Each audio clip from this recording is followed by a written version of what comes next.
Who's actually going to get the most out of a high-end, image-stabilized binocular like the SIG SAUER Zulu6?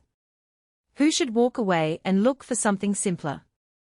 And does the price make sense for the everyday outdoors enthusiast who just wants a clear view on a weekend hike? Those are the three questions I keep hearing the most when I talk to people who are on the fence about stepping up from a basic pair of 810s to something that promises HDX glass, OIS, and waterproof fog-proof performance. Link is in the description if you want to check the product details on Amazon.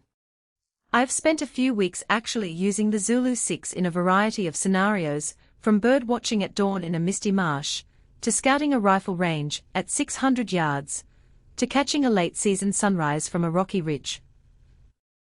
What I learned is that the binocular isn't just a bigger, fancier version of a standard pair, it's a tool that makes sense for certain real-world tasks, and falls short in others. First, let's talk about the core selling point, the image stabilization system. The Zulu6 offers two OIS modes, a steady mode that kicks in for typical daytime viewing and a scan mode that's designed for rapid panning, like when you're following a moving bird or scanning a distant horizon. In practice, the steady mode does smooth out the natural tremor you get from holding a 16 magnification unit for more than a few seconds. I could actually keep the binoculars steady long enough to read a license plate at 200 feet without squinting. The scan mode, however, is where the magic really shows up if you're used to hunting optics. When I swung the binoculars quickly across a field, the lenses corrected the motion so that the image didn't become a smear.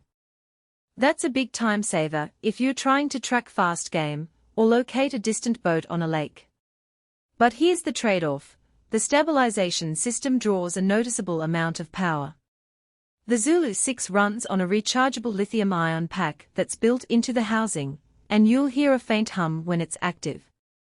In bright daylight that hum is barely audible, but in a quiet, early morning setting it can be a distraction.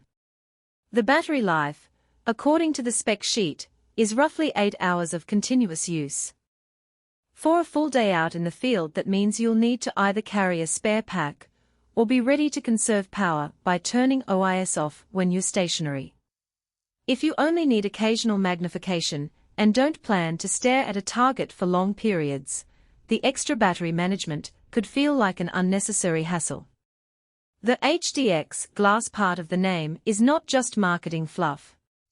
SIG HDX coating improves light transmission by about 15% over standard broadband coatings, which you'll notice most on overcast days or when you're looking through fog. In the marsh I visited last week, the binoculars delivered a bright, color-rich image where a cheaper 1050 pair looked washed out and gray. That boost in brightness really helps when you're trying to identify subtle feather patterns on a bird or discern the details of a distant building silhouette. Waterproof and fog-proof claims are also put to the test when you're dealing with rapid temperature changes. I took the Zulu6 from a warm car into a sub-zero, windy ridge without any condensation inside the lenses. The nitrogen-filled, awning-sealed housing kept the interior dry, which is a huge confidence boost if you're moving between a heated cabin and a snowy summit. For people who regularly hunt or hike in harsh weather, this reliability is worth the premium. Now, who should actually consider buying this? If you're a hunter, a wildlife photographer, or a serious bird watcher who regularly needs high magnification, 15:16, and can't afford a shaky image, the Zulu6 hits a sweet spot. The stabilization lets you hold a powerful pair for longer without the usual handshake fatigue. The HDX glass makes those high magnification views usable in low light, and the rugged ceiling means you won't have to worry about a sudden rainstorm ruining your optics.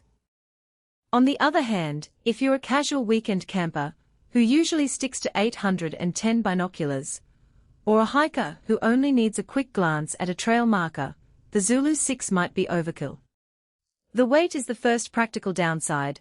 At a little over 3 pounds, it's heavier than most standard pairs, and you'll feel that in your hands after a few hours of trekking.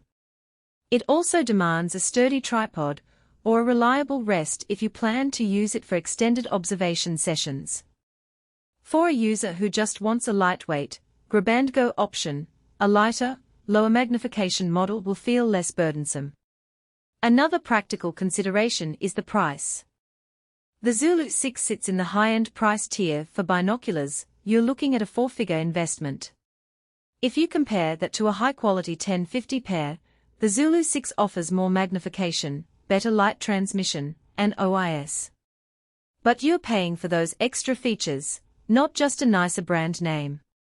The value proposition only holds up if you actually leverage the OIS and HDX benefits.